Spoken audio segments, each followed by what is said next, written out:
All right. We are in the fifth episode of the Modern Measurements podcast. Hey all, we've been having a great week already, talking a lot about affiliate marketing. The last episode, we deep dived into how affiliate marketing really helps you grow as an e-commerce brand and how you can really help uh, measure the outcomes of affiliate marketing much better.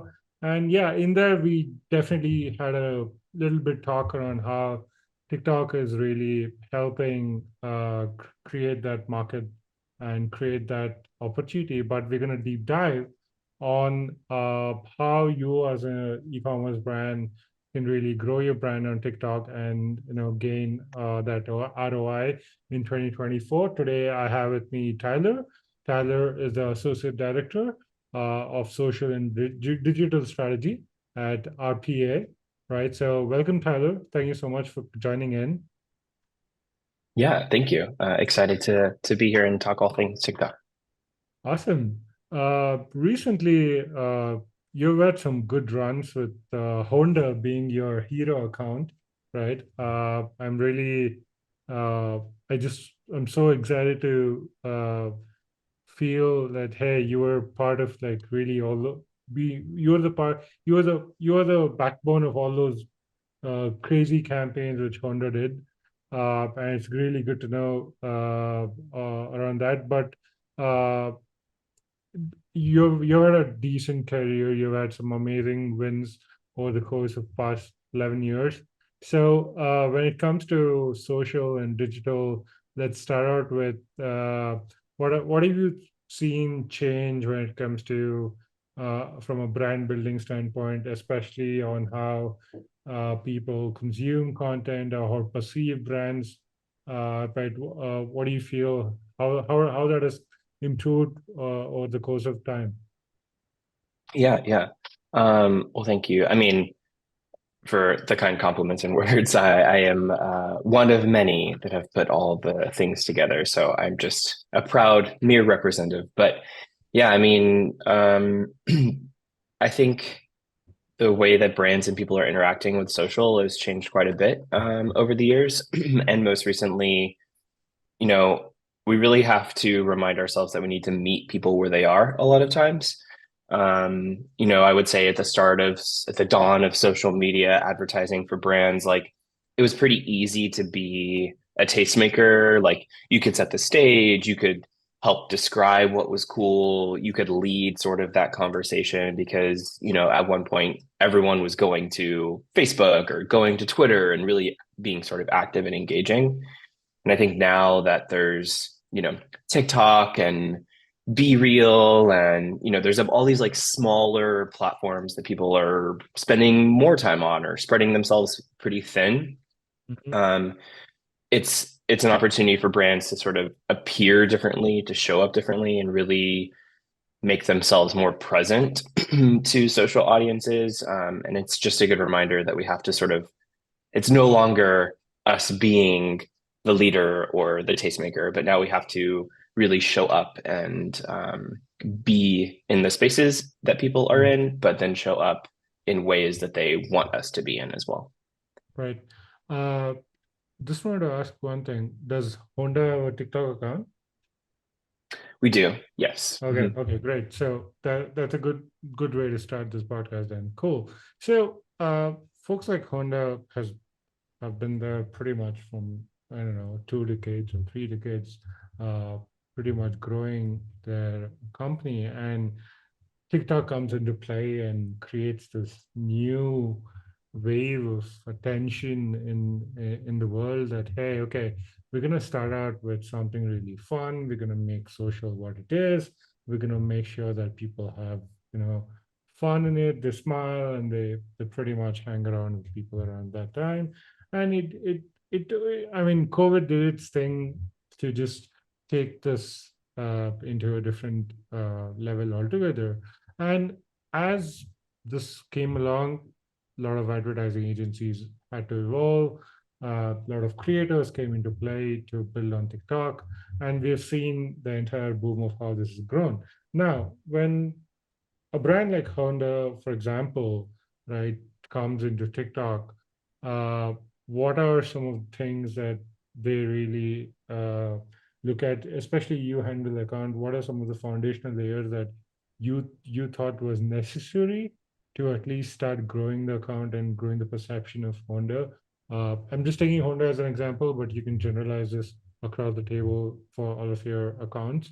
What has been primarily the things which has been experimented on TikTok, and what has worked over the last, few years? And let's touch upon that, and then yeah, move into how you're seeing, it's going to be this year. Yeah, yeah. I mean, I think generally for any brand stepping into the space, it's just a matter of trial and error, really. Like the first step is making your account. The second step is putting out content to see what's sticking and resonating. I think there's, some tried and true tropes or themes, generally speaking, that work on TikTok. It's a place that people are really trying to be entertained. There's a lot of humor in the space, but I mean, I think it's evolved quite a bit over the years in recency too. It's the way that content gets served up on that platform is very interest based. They have a crazy algorithm that takes into account, user interactions, how long they watch a video, the likes, the shares, everything basically. So it's really thinking through, first off, what your goal and objective as a brand is on the platform. Like, who are you trying to Mm-hmm. reach? What are their interests? And Mm-hmm. then thinking of ways to sort of surface your content or your positioning as that brand to those Mm-hmm. audiences. So, TikTok and Honda, like automotive is a very big space. We want to show up in those places and lean into that as much as possible. But there's other interests that our audiences generally like. So we try to figure out ways to show up in those spaces. And I mean, truthfully, I know I said this a little bit earlier, but it's really about just trial and error. I mean, some things for some unbeknownst reason may tick on TikTok. You may have like your mini viral moment, and it could Right. be time of day. It could be something that someone said very funny. It could be, a cool camera angle or style. Right. There's so many different things that are in our control and out of our control. So it's Right. really about just, you know, getting into the space, Yeah. understanding what generally works, and then going from there. So, uh, okay, just give us an example here. For example, how does Honda become a fun brand on TikTok? Yeah. I mean, I don't want to reveal too much of the secret sauce. um, but I would say, it's really like you have to be you have to entertain people ultimately on the platform, right? Like Right. that's what we have to do as a marketer because that's the mindset that people have when they go onto TikTok, right? Like they're Mm-hmm. going there in between their lunch breaks or in their downtime. They're using it as a sort of an escapism platform, and we have to show up in a way that people expect them to be. Mm-hmm. So what is a way that you as your brand can sort of entertain people? Is it going to be more on the humor side? Is it going to be showing them how to change a tire because they find that sort of valuable? Is it going to be, you know, relating to a specific interest they have, like Right. music or something like that? So I think Right. it's ultimately how do you provide that entertainment value? Cool. Okay. So, a common ask for any social media manager is go viral. And we understand how difficult that is because you can't really engineer virality because in the end, the community that has to do what it does. Now, Yeah. but can you design campaigns and content in a way it can impact or it can create virality? Yes, I think we can do that. So, what are some of the things that you really have done or you follow as a, I don't know, some sort of like a playbook or a process or some sort of like a thought process here when it comes to designing and putting out campaigns which you think might go viral? Uh, what are the phases of that that you follow? Yeah. I mean, the first thing is research, right? So under TikTok has a wonderful creative resource library. So if you just literally Google TikTok creative resource, it's one of the Yeah, first things that they have. yeah. They have a ton of, they constantly update with what videos are trending on the platform, what audio is trending on the platform. Audio is obviously very huge. Of course, there's a big asterisk legally what brands can and can't use on the platform from an audio standpoint. There are some things to get around that, but trying to keep my answer pretty concise here. Really, really doing the research, the legwork of what is trending on the platform, but then thinking through like the why behind it all, right? Like, is it because the video is sort of structured in a compact storytelling narrative? Does it have a good link? Is the character in the video, really personable, humorous, that sort of thing? So you can sort of abstract what works when you're in your research phase from just looking at sort of trends holistically. And then Hmm. so you take those learnings and sort of try to infuse and build them into your own creative work. And there is a little bit of a storytelling arc, if you will, that exists on TikTok. And you probably have seen this as you're scrolling on the Yeah. platform, but generally there's a very clear hook or opening that is immediately needed on a TikTok, right? Like Hmm. Yeah, it's you have that to draw people in. it's all Yeah. that 4 seconds that you get to draw people in, and Yep. keeping Yep. them hooked is a ultimate challenge actually. Yep. Uh, right. So, how have you seen? What are some of the learnings from 2023 we can take from TikTok, right? Because I feel right now, even when I had a chat with a lot of people on what are your current media mixes looking like, what is that order? Meta and TikTok seems to be playing the dominance game, right? And while TikTok is having a very brand strategy in play, Meta is having a very paid remarketing strategy in play, and that's that's where that's what I'm seeing all across the board. Now that means that and that means that either you leverage influencers to promote your product, and then you can reuse that and all that. But in the end, you need your in-house team to do the job as well. You need to create some sort of like in-house capabilities for that, or primarily give it to you guys, and then you manage the accounts. Now, when it comes to uh,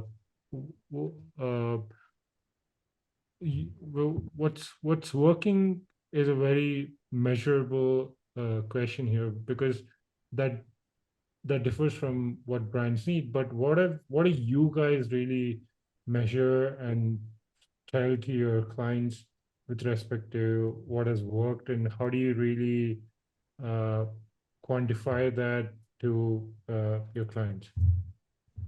Yeah. It's a good question. I mean, I think weirdly enough, TikTok is, although they've been around what feels like forever in social, they're still sort of in their infancy and proving their Mhm. value, especially for their business results and ROI. So they're constantly developing it. They're still proving their worth. Um, and I think they have in a lot of ways. I've attended a few conferences and talks where they're more, other great successful brands like the Duolingos of the world have spoke about how they're viewing the ROI on their platform, which is quite interesting. Mhm. And one thing that I think they've talked about is like, if you look at essentially what your cost per view would be on a TikTok, right? And if on the sort of organic side, you have your sort of viral moment, right? Where you get, 6 million views, but the cost to get that would be, zero point zero 0.06 cents. Ultimately, if you do that math, you're getting like a 6.5 million free, media value if you have a hit on the platform. So Mhm. the on the organic side, that's a lot of times how we're trying to, discuss this with our clients that like you're going to get a lot of reach if you have something that works really well. And not everyone is going to be a Duolingo of the world, right? But Mhm. the opportunity to make success is also sort of something that we try to communicate with our clients on the platform. Like it is where a younger audience is, it is where people are spending a lot of time. So you're expressing to them that you could get this massive reach if you have something hit or not. And then, Mm-hmm. on the paid side, they've done a lot recency. Like I'm sure if you're scrolling today, you might Mm-hmm. recognize that every fourth or fifth video is probably pushing the TikTok shop pretty heavily. Um, I have talked to other people on our team, and we are like, this is crazy how much they're pushing it out. But on that same side, like for an e-commerce or retail brand, the the ROI is like very seamless when you go to a TikTok shop versus directing someone to like a Amazon or a Walmart to make a purchase. So, I mean, I think the more that TikTok continues to build these like seamless shopping experiences or the ability to prove out their value in views and reach, we're just going to keep communicating that value over to our clients. All right, awesome. So you said TikTok is at its infant stages of growing its value. What do you mean by that, and where do you think we need more development still moving ahead? Yeah. I mean, the reason I say infancy is because you have, platforms like Meta who have obviously been around for much, much longer, who have a crazy, robust infrastructure when it comes to advertising, very clear targeting capabilities. They have, of course, been proving out their attribution and value over time. TikTok obviously is developing that and has been at a much more rapid pace, but it Mhm. is still, from my knowledge and experience, not to the same robustness level that say a Meta is. So that's where I'm coming at from, an Right. infancy stage.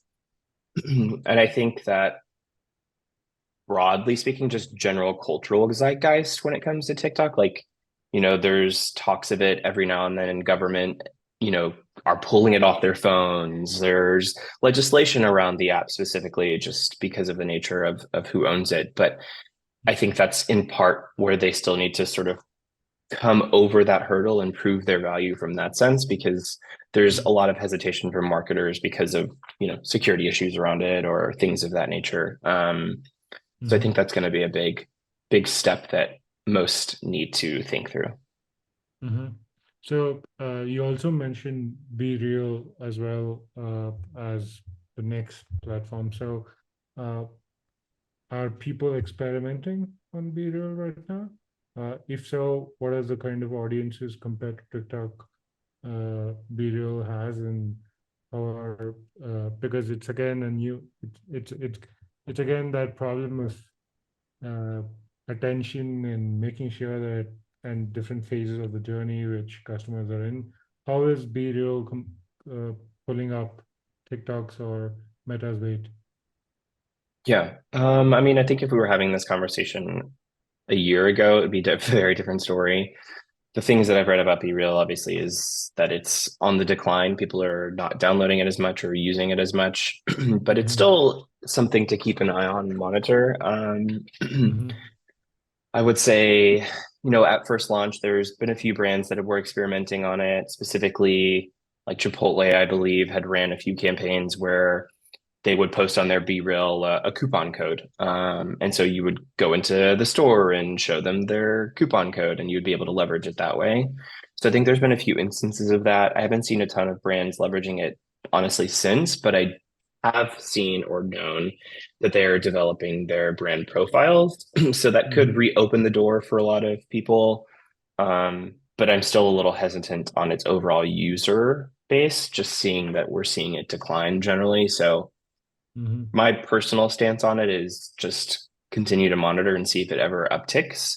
But if we're Yeah. trying to, most brands have limited resources and time and energy. So if we're trying to fish in a bigger pond, that's maybe not the best one. But if you want to cast a very narrow net in a large area or in an area that you can, then maybe that's an approach to take too. So lots to consider. Okay, awesome. Let's dive into the ROI and attribution side of the table, right? So, uh, let's say you run cool campaign, and yeah, it hit some views, and all of that is cool, right? But the question when it comes to a marketer is, okay, uh, how many people really came and at least showed interest to the product? Let's just hit that first point, because we know the purchase journey and is going to be a lot more complicated than that. So now Meta has been known, at least for quite some time, that they've improved their attribution in the recent times, right? And people are going back. But when it comes to TikTok, uh, do you how do you feel when it comes to a confidence or a reliability standpoint when it comes to running these campaigns? Do you see any sort of uh, differences when you pull up any other, I don't know, GA4 or some other attribution, unified attribution tool that you might be using to really map out the entire campaign ROI? So what are your thoughts on that? Yeah. I mean, I think I don't think any marketer should just sort of take everything that they see results wise at face value when it comes to attribution. That's sort of a blanket statement when it comes to any social campaign. Like there's a whole marketing industry built around this, right? Like there are complete companies and verticals that definitely confirm your viewership or confirm your actual sales related to your media data. And those companies wouldn't exist if it wasn't something broad strokes that would be impacting the industry. Mm-hmm. So I think, do all of the wonderful things that we need to be doing when it comes to confirming actual results with media. And I think, that said, we've seen success for a lot of our clients on TikTok when it comes to the ROI aspect of it. Some of our other clients at the agency have used some of those third party vendors or studies to sort of verify that sales are actually coming in through the platform. And from our experience, like TikTok is welcome and open to those verifications Mm-hmm. because at the end of the day, it's gonna prove out, or in theory to them, prove out their value, right? So Yeah. ultimately, I think there's going to be so much that you can do and so much that we have to just believe in and leave it sort of at that, right? Because we can overanalyze, we can question everything. But at the end of the day, if you're putting out your content and you're sort of seeing sales results from that, and Mm-hmm. it's coming from, the TikTok shop or coming from your marketing efforts, and this is the one area that perhaps you're swinging higher or harder on, you can sort of make a directional jump that it is actually working. But by all Mm-hmm. means, still continue to leverage your third party confirmations and attributions. Mm-hmm. We've seen it work for us, so I have faith that it is indeed working. But Okay. always look at things closely. Yeah, of course. Yeah. Sounds good. I mean, I can watch similar results on our end as well, because like, yeah, we pretty much like we have Hershey's and all connecting their accounts with us, and we see that yeah, I mean, TikTok is much more closer to the truth compared to Google, to be really frank. And yeah, it's so surprising to see that. Now, when it comes to let's come to the artificial intelligence world, we're still seeing that also at its nascent phase right now. And we saw last year pretty much took a complete leap into the first phase, so to speak, in content creation. I feel now we're getting into a lot more generative AI capabilities. So much excited for Sora as well coming in. It's looking pretty cool. Now, when it comes to using generative AI to create content and put it out there in platforms like TikTok, do you feel uh, it's it's not gonna work because I mean it's not too personal, it's not that funny, it doesn't get humans and their sense of humor yet, and it's not that, so to speak, human yet, to be really frank. Not about how much data it can analyze, but I feel there's a lot more to creating fun out there, right? So we get that because, like, yeah, we get that much more than AI. But do you think Yep. this is going to change? Do you think uh, the more you know, let's say in platforms like TikTok, because I don't know if the teams are really having an AI sitting and analyzing all of these videos and learning different things from it. And is there another, revolution coming in from TikTok itself around this?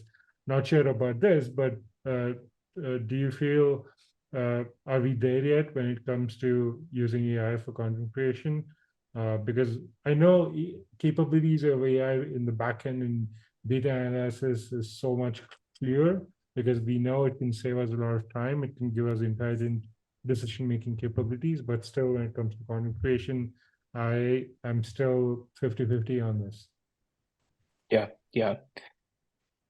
I think I'm in the same boat as you. I don't know that we're there just yet. But the future looks incredibly promising on that front.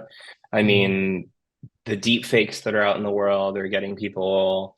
I mean, I think like you said on TikTok, right? Like it is there's such a human element and I think in all most I would say that a majority of our experiences with it, it lacks that just slight human element to it, right? Like it's not quite funny, it's not quite Yeah, emotional.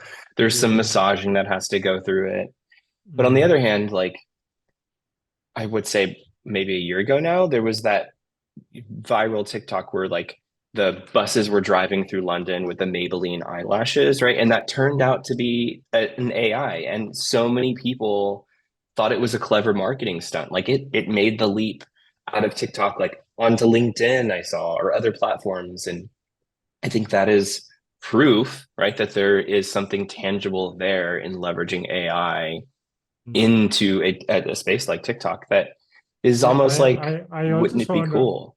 yeah, I also saw another experiment from BMW, to be really frank, as well last year, where they Yep. actually asked their community, "Hey, if you were to take the new BMW out there, which place would you go?" And people didn't know what they would do with it, but the community just answered it, and they used generative AI to pretty much. People gave random answers. They were like, "Hey, show me a BMW in Mars and show me a BMW in the ocean or something like that, right?" And then all of this stuff, uh, uh, AI was used, and it was a fun test, I would say, to how it goes. And yeah, I think after that they never used it. I don't know what happened there, but I think these are some of the experiments, I would say, some of the things which has it's quite creative where you've leveraged the community and you're just giving them back and you're just gaining that attention in a in a virtual reality world, and with more emphasis on AR and VR and all of this coming in, I think we're going to see all of us as well pretty much using AI to be in those worlds more compared to our social media platforms. And I feel uh, once maybe I don't know 5 years down the lane, we'll maybe have another chat about okay, this has happened in the AI world. Now we're getting there somewhere. But yeah, I mean, it would be cool to just I don't know maybe pull up some interesting AI campaign examples and then share it within the community. I think that would be a nice exercise to do. It could be a nice, I don't know, learning itself. All right. So moving Yeah. on, where do you see people in 2024? What do you think? Uh, yeah, what are you excited on for, especially in TikTok? Where do you see what are the plans which is already being made to grow your accounts or grow all that stuff on TikTok? I think TikTok Shop you mentioned already. What are other things you're excited for? Yeah. I mean, I don't think the platform's going anywhere anytime soon. It has such a foothold on a younger generation, which is obviously like a huge demographic that people are trying to go after. And I am excited for the platform to see where it goes. You know, the TikTok shop and the seamless shopping experience. I think they're being pretty innovative in their ad offering and ad products. I think as an example, Kia during the Super Bowl, I don't know if anyone caught, they had a huge takeover, but like the ad itself, you could shake it and Hmm. snow would fall and it immediately swiped up to their website, which I thought was like I hadn't Hmm. seen that done really in any other platform. The ability to literally shake your phone and engage an audience and in a way on that platform, I thought was quite unique. So you can see the innovation happening on the platform. It's just going to keep going. We have to rethink perhaps our content approaches, like how do we reach our sort of niche interests of the segments that we're trying to reach. Um, and that in itself is a challenge. How do we be everywhere all at once as a marketer? And I think it's Yeah, going to be a fun way to approach social media marketing this coming year. right. Uh, do you see a connection between the offline and TikTok world anytime soon? Because I think, uh, yeah, there was this campaign, right, where people were like, "Hey, we saw this on TikTok," and that went pretty much viral, and even products were shown in a TikTok, I don't know, space in offline stores, and that was just the first example of it. And now uh, we're seeing more people also leveraging billboards, digital billboards, Mhm. and see how they can tap to the TikTok world. Do you see any connected social campaigns moving forward? Yeah, totally. I mean, I think back to this is a I'll get related to I'll bring this back home. Hmm. When Pinterest first started out on the market, like a lot of people were pinning things and then making things, and we had a big campaign just about like going out and encouraging people to actually make the things that they were pinning, right? And I think we've seen sort of a version of that. Like TikTok has the whole TikTok made me buy it world. We're seeing its impact on the music industry. We're seeing that impact on like the book industry. You'll go to a bookstore and you'll see like here's all the top 10 books recommended on TikTok this week, like as signage in stores. So I think it still will have a crazy impact. And like you said, we're seeing it in, billboard advertising. So I definitely think it has a real world application across the way. You know, one day we'll be able to measure that offline action and sales, which Yeah. I think we'll increasingly get closer to as the world develops. But 100%, Mhm. like you're gonna see something and want to try that viral dance with your friends at home, or like make Right. make the viral TikTok goat Yeah. cheese pasta. Yeah. So it's definitely happening. Thank God we don't have to dance anymore. I mean, like that is out of the question. Yeah, yeah. Yeah. Okay. Awesome. Thanks, Tyler, for tuning in. This has been a fun one. Yeah. Guys, I hope you enjoyed this. Anytime you want to chat around how to really build your social and digital strategy across the board and not just TikTok, feel free to reach out to Tyler. We'll be sharing all those details as well in the podcast link. But apart from that, you can find him on LinkedIn, ping him, or check out rpa.com. And you should be able to see all the great work that these guys do. And if you come across any sort of phone ads, which I'm a fan of right now because of Tyler, yeah, feel free to say him hi and let him work with you guys on it. So thank you so much, Tyler, for joining in. This has been a fun one. Have a good week. Have a good day. Yeah, thank you. It was great.